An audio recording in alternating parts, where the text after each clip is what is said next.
جو بھی گناہ ہوتا ہے نا، جو بھی کسی بھی قسم کا گناہ ہو، اس کی ابتدا آنکھ سے ہوتی ہے، اس کی ابتدا آنکھ سے ہوتی ہے۔ ہر گناہ کی ابتدا، چاہے وہ چوری ہو، ڈکیتی ہو، زنا ہو، چاہے وہ حرام خوری ہو، سود خوری ہو، رشوت ہو، کوئی بھی گناہ ہے اس کی ابتدا آنکھ سے ہوتی ہے۔ کم تولنا، کم ناپنا، ملاوٹ کرنا، یہ بھی گناہ ہے نا، ان کی ابتدا بھی گناہ آنکھ سے ہوتی ہے، ان کی ابتدا بھی آنکھ سے ہوتی ہے۔ اسی لیے اللہ تبارک و تعالیٰ نے قرآن کریم میں فرمایا کہ قُل لِّلْمُؤْمِنِينَ يَغُضُّوا مِنْ أَبْصَارِهِمْ وَيَحْفَظُوا فُرُوجَهُمْ۔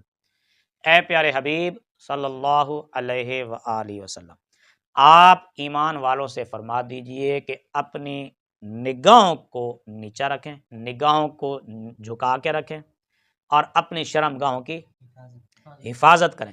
یہاں پر دو حکم اللہ تعالیٰ نے دیے، ایک آنکھوں کی حفاظت کا، آنکھیں جھکا کر رکھنے کا، نظریں جھکا کر رکھنے کا، اور ایک شرم گاہوں کی حفاظت کا۔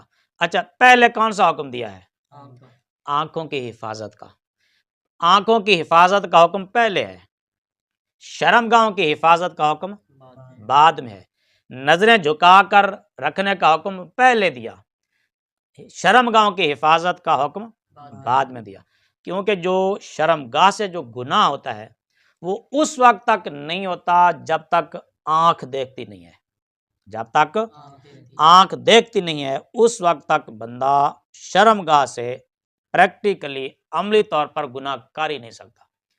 پہلے کوئی تصویر دیکھے گا، کسی کو دیکھے گا، عورت کو، بچی کو، بچے کو، کسی کو بھی دیکھے گا، پہلے جب آنکھ سے دیکھے گا پھر دل دماغ میں اس کا تصور خیال بیٹھے گا، پھر دل اس کی طرف مائل ہوگا، جب دل اس کی طرف مائل ہو گیا تو پھر اس کو حاصل کرنے کی کوشش کرے گا، تو تب جا کر وہ کہیں کامیاب ہوگا اپنے مقصد میں۔ تو اگر وہ شروع سے دیکھتا ہی نہ تو دل میں خیال آتا، دماغ میں اس کا تصور ہوتا، عملی طور پر وہاں تک پہنچتا، تو پتہ چلا کہ جو گناہ تک پہنچا ہے اس کی ابتدا آنکھ سے ہوئی تھی۔ اسی لیے اللہ تبارک و تعالیٰ نے فرمایا قُل لِّلْمُؤْمِنِينَ يَغُضُّوا مِنْ أَبْصَارِهِمْ، کہ ایمان والوں سے فرما دو کہ وہ اپنی نگاہوں کو نیچا رکھیں، جھکا کے رکھیں۔ اسی طرح دیکھیں، رشوت ہے، چوری ہے، فراڈ ہے، ہیر پھیر ہے، ملاوٹ ہے، دھوکہ، یہ ساری ان کی ابتدا بھی آنکھ سے ہوتی ہے۔ مثلا اگر آپ جا رہے ہیں، کسی کی کوئی گاڑی اچھی آپ کو لگی، پسند آ گئی، موٹر سائیکل، کار وغیرہ، کوئی آپ نے کسی کا بنگلہ دیکھا، کوٹھی دیکھی، آپ کے دل میں خیال پیدا ہو گیا کہ اس طرح کی گاڑی میں بھی حاصل کروں، اس طرح کی گاڑی میں بھی لوں، اس طرح کا موٹر سائیکل میرے پاس بھی ہونا چاہیے، اس طرح کی کوٹھی بنگلہ میرے پاس بھی ہونا چاہیے۔ دل میں خیال آ گیا نا۔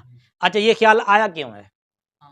اور پہلے ہم نے اس کو دیکھا ہے، دیکھنے کے بعد پھر ہمیں بھی تجسس ہوا، ہمیں بھی خیال پیدا ہوا یار اس طرح کی چیز ہمارے پاس بھی ہونی چاہیے۔ اب اس چیز کو حاصل کرنے کے لیے پیسے کی ضرورت ہے، پیسے کے بغیر تو نہ وہ چیز حاصل نہیں نہ ہو سکتی، نہیں لے سکتے۔ اب پیسے حاصل کرنے کے لیے، پیسے کمانے کے لیے جو بندہ جائز طریقے سے جو کما رہا ہے وہ تو بمشکل روٹی پوری ہو رہی ہے، گزر بسر ہو رہا ہے بس۔ تو اب ان چیزوں کا حاصل کرنے کے لیے بہت سارے پیسوں کی ضرورت ہوتی ہے۔ اب بہت سارے پیسے بندہ پھر کیسے حاصل کرتا ہے، کس طرح کے منصوبے بناتا ہے؟ سود لے گا کہیں سے یا رشوت لے گا۔ اب ظاہر ہے کہ جو ایک نارمل آمدنی ہے روزانہ کی بنیاد پر، جو 800 900 1000 1500 جتنا بھی ہے، وہ تو تازہ خرچ ہو رہے ہیں، تو ان چیزوں کو حاصل کرنے کے لیے اضافی پیسوں کی ضرورت ہوگی۔ تو اضافی پیسے کیسے حاصل ہوں گے؟ چوری کرے گا یا رشوت لے گا یا پھر سود لے گا یا کام تو لے گا، ملاوٹ کرے گا، ہیر پھیر کرے گا، دھوکہ کرے گا، یہی ہوگا نا۔ جب تک یہ کام نہیں کرے گا اضافی پیسے اس کے پاس جمع نہیں ہوں گے۔ تو ان چیزوں کا حاصل کرنے کے لیے اس کے پاس بہت سارے پیسے چاہیے، بہت سارے پیسوں کے لیے پھر بندہ ناجائز قدم اٹھاتا ہے، غلط راہ اختیار کرتا ہے، ناجائز ذرائع استعمال کرتا ہے۔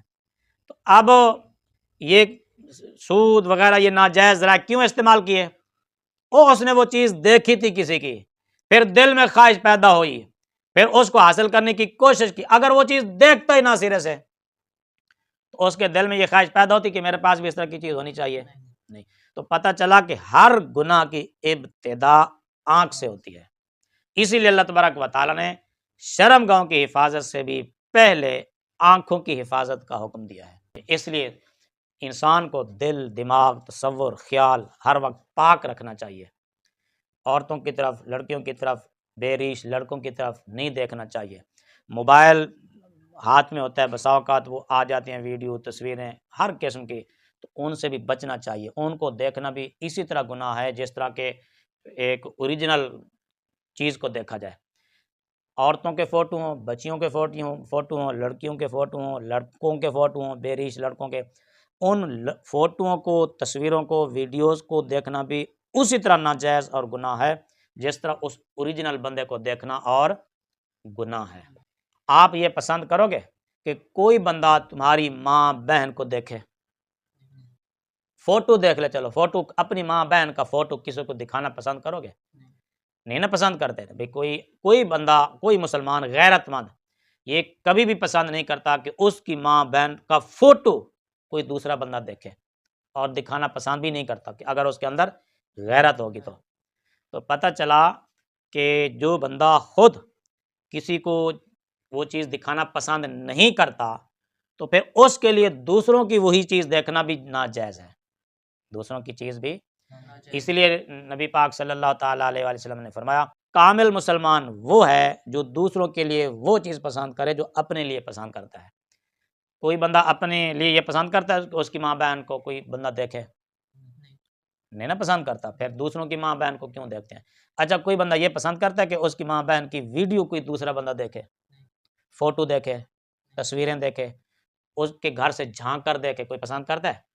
تو پھر نبی پاک صلی اللہ علیہ وسلم نے فرمایا پھر جس طرح تم اپنے لیے یہ چیزیں پسند نہیں کرتے دوسروں کے لیے بھی پسند نہ کرو۔ تو دوسروں کی ماں بہن بیٹی کی فوٹو ویڈیو تصویریں دیکھنا بھی پسند نہ کرے، بلکہ نہ دیکھے، یہی ایمان کامل ہے۔ اگر یہ چیز نہیں ہے تو پھر ایمان کامل نہیں ہے۔ فرمایا کہ جو اپنے لیے پسند کرتے ہو دوسروں کے لیے بھی وہی پسند کرو تو یہ ایمان کامل ہے۔ کوئی بندہ اپنے لیے پسند کرتا ہے کہ اس کو کوئی گالی دے، کوئی پسند نہیں نہ کرتا۔ کوئی یہ پسند کرتا ہے کہ کوئی بندہ اس کی بے عزتی کرے، کو اس کا مال چوری ہو جائے، پسند کرتا ہے؟ تو پھر فرمایا کہ جب تم اپنے لیے یہ چیزیں پسند نہیں کرتے تو دوسروں کے لیے بھی یہ چیزیں پسند نہ کرو، یہی ایمان کامل ہے۔ اگر اپنے لیے پسند یہ نہیں کرتا دوسروں کے لیے پسند کرتا یہ ایمان کامل نہیں ہے۔ تو خلاصہ کلام یہ ہے کہ سب سے پہلے بندوں کو اپنی آنکھوں کی حفاظت کرنی چاہیے، اپنا دل، دماغ، سوچ ہر وقت پاک رکھنی چاہیے۔ دل، دماغ، سوچ جب پاک ہو نا، پاکیزہ ہو، تو پھر انسان کو نیکی کی طرف شوق پیدا ہوتا ہے، نیکی کرنے کا جذبہ بڑھتا ہے۔ جب دل دماغ میں گندگی بھری ہوئی ہو، گندی سوچ ہو، گندے خیالات ہوں، آنکھوں کے آگے گندے مناظر گھومتے رہیں ہر وقت، تو عبادت، نماز، روزے، حج، قرآن کی تلاوت، درود پاک پڑھنے کو بھی دل نہیں کرتا۔ نیکی کرنے کے لیے دل دماغ کا پاک ہونا ضروری ہے، روحانیت کا ہونا ضروری ہے۔ اگر یہ چیزیں نہیں ہوں گی تو بندے کا دل نیکی کی طرف نہیں لگتا۔ اس لیے قرآن پاک میں سب سے پہلے آنکھوں کی حفاظت کا حکم دیا گیا ہے۔ یہ دل نہیں لگتا نیکی کی طرف، اس کی وجہ یہی ہوتی ہے کہ ہمارے دل دماغ گندگی سے بھرے پڑے ہیں، گندگی سے اٹے پڑے ہیں۔ وہ گندگی اندر سے نکلے گی تو نیکی اس میں کوئی جذبہ اور شوق پیدا ہوگا۔ اس لیے ان دل دماغ ہر چیز کو پاک صاف رکھنے کا بہترین اصول اور طریقہ جو قرآن پاک میں بتایا گیا ہے وہ یہی ہے کہ شرمگاہ کی حفاظت سے بھی پہلے اپنی آنکھوں کی حفاظت کرو۔